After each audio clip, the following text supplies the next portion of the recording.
So, what's going on, everybody? My name is Blitzwanger, and ladies and gents, welcome back to a brand new Fortnite video here on the channel. And today we're going to go on ahead and discuss Season 8, while also playing a solos match. Let's see, where should we drop? I guess just to keep it chill, let's drop here. Most likely no one will drop there, so we should be able to grab some loot and get rocking and rolling. So, nevertheless, of course, today we're going to be talking about Season 8.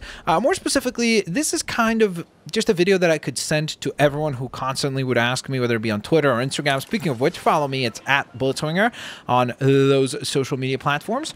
And folks would ask me, like, hey, dude, what do you think about Season 8? Do you like it? Do you dislike it? Do you think it's the worst? Do you think Apex Legends is going to kill Fortnite? Blah, blah, blah, blah, blah. And, you know, the typical kind of question that I would get about whether or not I think this is a good season. So, to me, personally, I have enjoyed this season so far.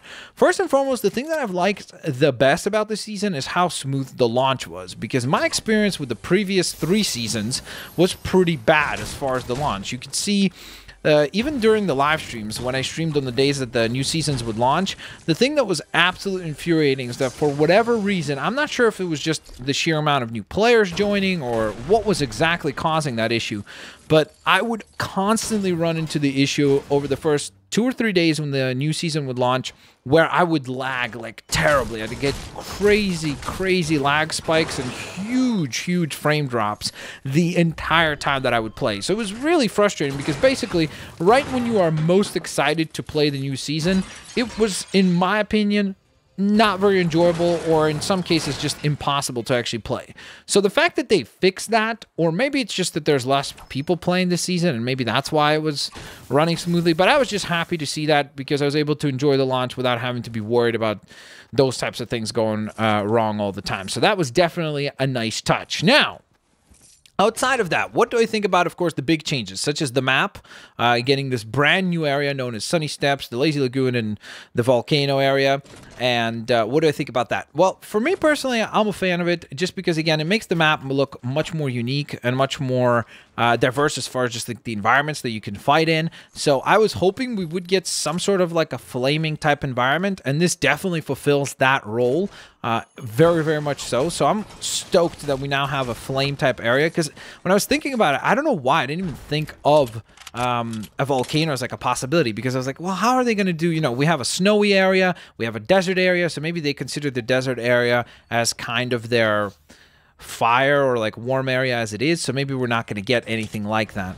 But then luckily it's very good that Epic has a lot of cool creative folks working there, because they came up with the whole volcano idea, which I'm stoked for. I really like that the volcano itself, like the area in the volcano, has that unique throne area, which, if you didn't know, the eggs that used to be up here in Polar Peak have now moved, and they are actually located inside the mountain. So if you make your way inside the mountain, right by the throne, there is like an egg there on the side of it that actually you can see like there's something inside of them. So the whole idea of dragons or some sort of snakes or something like that joining the game seems to be more and more likely now, if you look at the events that have unfolded as a result of this particular season. So, man, we're getting crazy good loot right now.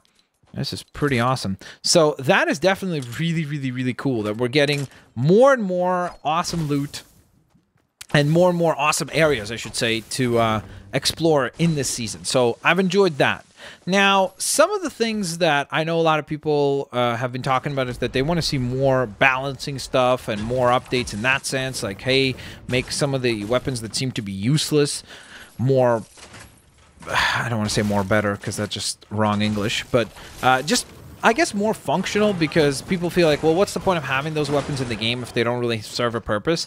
And I agree to a certain extent, but at the same time, I almost feel like it kind of adds that layer of looting to the game, because not only is the game about combat and building, but then there's the whole aspect of trying to get the best possible loot so that you could then perform to the best of your ability to begin with. So I like it. I think it's cool that the way they balance around that is by vaulting certain things. So I think that that's been a pretty enjoyable process overall. Like, I think it's just a smart way of trying to keep the game balanced, is to vault certain things, but then at the same time they would unvault something. So for example, like recently they brought back the clingers, but then the grenades got vaulted, so that you're not overwhelmed with like 1,000 different options of everything available, because that was something that I did find a little bit frustrating in Apex, is that there's just so much loot. There's so many variations of weapons, and then each weapon has like 14,000 attachments, so it just becomes a little overwhelming because you're not even sure as to whether or not you're getting good loot or bad loot. You're just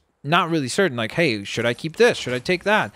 And it becomes really frustrating at that point. So in my opinion, they've kind of, to an extent at least, nailed that particular aspect of the game. I also really like the fact that now you can actually ping things like this. For example, if you see something on the map, you just look at it and then press left on the D-pad. Or if you see an enemy, you would double tap.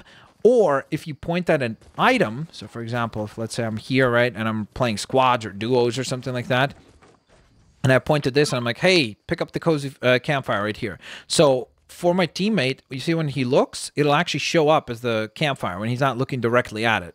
So he'll know exactly what I pinged, which again, that's a cool idea. And that's something that Apex did. And that's something that I love about Apex, is that I said, like, their entire ping and communication system is excellent.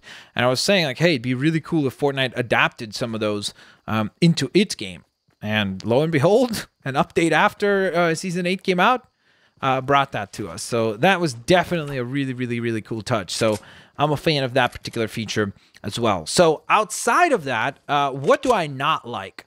I think that to an extent, sometimes like the geysers are really, really cool for mobility, but it has now become, to a large extent, almost insignificant as far as like the storm, because there's just so many things, like whether it be drift boards, geysers, there's so many tools for you to be able to get around the map very quickly, that it almost becomes kind of useless to even worry about the storm, because you can just outrun the storm with way too many tools. So I would love for them to, for example, if they want to keep the geysers on the map, which is fine, maybe then vault something like the Rift to Go or the launch pads or the drift boards. Like, I just think that there's too many things that allow you to get across the map so quickly, to where now the storm is no longer nearly as dangerous as it used to be. Like, you used to be way more scared of the storm and it was a much bigger factor, whereas now there's really like 1,000 things you could use before you'd be in trouble. So if you have even somewhat of an awareness of the geyser locations and everything like that,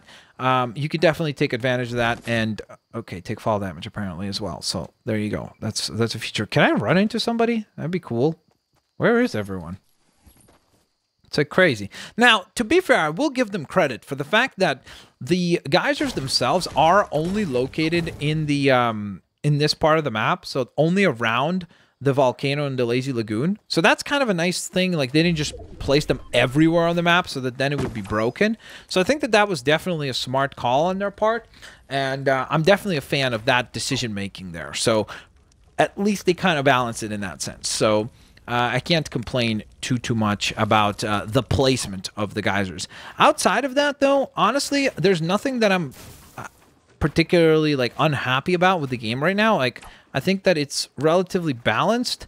I don't know if there's anything that they could do about the using the RPGs as shotguns, basically, because that was annoying for a while there. But it seems like once they, with the Season 8 patch, they added the whole like much longer reload time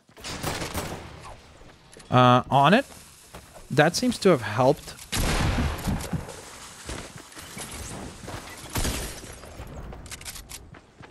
Okay.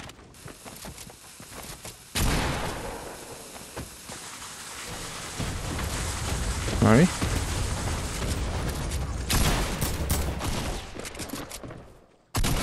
Wow. And we got clapped-a-ronied right there by Zombie Sniper, who apparently just is an amazing player, who just kept calm and cool and collected, and we got absolutely destroyed. So, with that in mind, I do think that in the future, what I'm going to do is, in order to stay focused on the game versus commentary, I think what I'll do is I'll pre-record gameplay and then do commentary over it, because I think that's just going to make things easier. Would you guys mind that? Let me know down in the comment section below for like these general type Fortnite videos, because I will definitely be making... Oh, wow. Nice edit. Okay, this person's not playing on console, though.